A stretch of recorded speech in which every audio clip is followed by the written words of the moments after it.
প্রথমবারের মতো অনুষ্ঠিত হওয়া গ্লোবাল সুপার লিগে অংশ নিয়েই ইতিহাস গড়েছে বাংলাদেশের ফ্র্যাঞ্চাইজি রংপুর রাইডার্স। ভিক্টোরিয়াকে ৫৭ রানে হারিয়ে শিরোপা জিতেছে তারা। ব্যাট হাতে একাই ৮৬ রানের দুর্দান্ত ইনিংস খেলে ম্যাচের সেরাও হয়েছেন সৌম্য সরকার। এছাড়াও দারুণ পারফরমেন্সে টুর্নামেন্টে সেরাও হয়েছেন তিনি, পাশাপাশি গড়েছেন একাধিক রেকর্ড। পুরো টুর্নামেন্ট জুড়ে দুর্দান্ত ফর্মে ছিলেন রংপুর রাইডার্সের ওপেনার সৌম্য সরকার।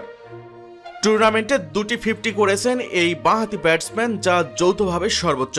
ফাইনালের বড় মঞ্চে ৫৪ বলে ৬০টি ৪ এবং ৫টি ছক্কায় অপরাজিত ৮৬ রান করে গড়েছেন ব্যক্তিগত সর্বোচ্চ রানের ইনিংসের রেকর্ড। এছাড়াও টুর্নামেন্টের সবচেয়ে বেশি ৯টি ছক্কা হাঁকিয়েছেন সৌম্য। এর বাইরে টুর্নামেন্টের সর্বোচ্চ ব্যাটিং গড় ৪৭ সৌম্যরই। অন্তত ৫০ বল খেলেছেন এমন ক্রিকেটারদের মধ্যে সবচেয়ে বেশি ১৪২.৪২ স্ট্রাইক রেটও তার। টুর্নামেন্টের সর্বোচ্চ রান সংগ্রাহক সৌম্য ৫ ম্যাচে করেছেন ১৮৮ রান। সব মিলিয়ে ফাইনাল সেরা এবং টুর্নামেন্ট সেরা হয়ে জিতেছেন বড় অঙ্কের প্রাইজ মানিও।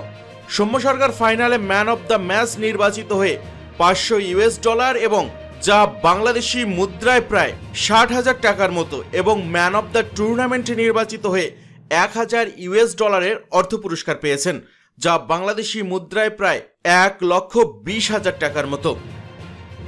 এর আগে ফাইনাল খেলা নিয়ে অনিশ্চয়তা থাকলেও শেষ পর্যন্ত বিসিবি সবুজ সংকেত পেয়ে ৩ ক্রিকেটারকে ম্যাচে নামায় রংপুর। গায়ানায় টসে জিতে আগে ব্যাটিং করার সিদ্ধান্ত নেয় রংপুর। সৌম্য সরকার এবং আরেক ওপেনার স্টিভেন টেলরের ৫০তে দলটি দাঁড় করায় ৩ উইকেটে ১৭৮ রানের পুঁজি। সৌম্যের পাশাপাশি ৫০ হাঁকান স্টিভেন টেলর। তার ব্যাট থেকে আসে ৬৮ রান। তার ইনিংসে ছিল সমান ৪টি করে ছক্কা এবং ৪। জবাবে রংপুর রাইডার্সের বোলারদের নিয়ন্ত্রিত বোলিংয়ে ম্যাচে দাঁড়াতেই পারেনি ভিক্টোরিয়া। ২০ ওভারে অস্ট্রেলিয়ার দলটি করতে পারে মাত্র ১২২ রান।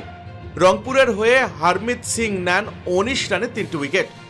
সাইফ হাসান এবং মেহেদি হাসান শিকার করেছেন ২টি করে উইকেট। আর গ্লোবাল সুপার লিগের প্রথম আসরে চ্যাম্পিয়ন হয়ে $১ মিলিয়ন অর্থ পুরস্কার পেয়েছে রংপুর রাইডার্স, যা বাংলাদেশি মুদ্রায় প্রায় ১২ কোটি টাকার সমান।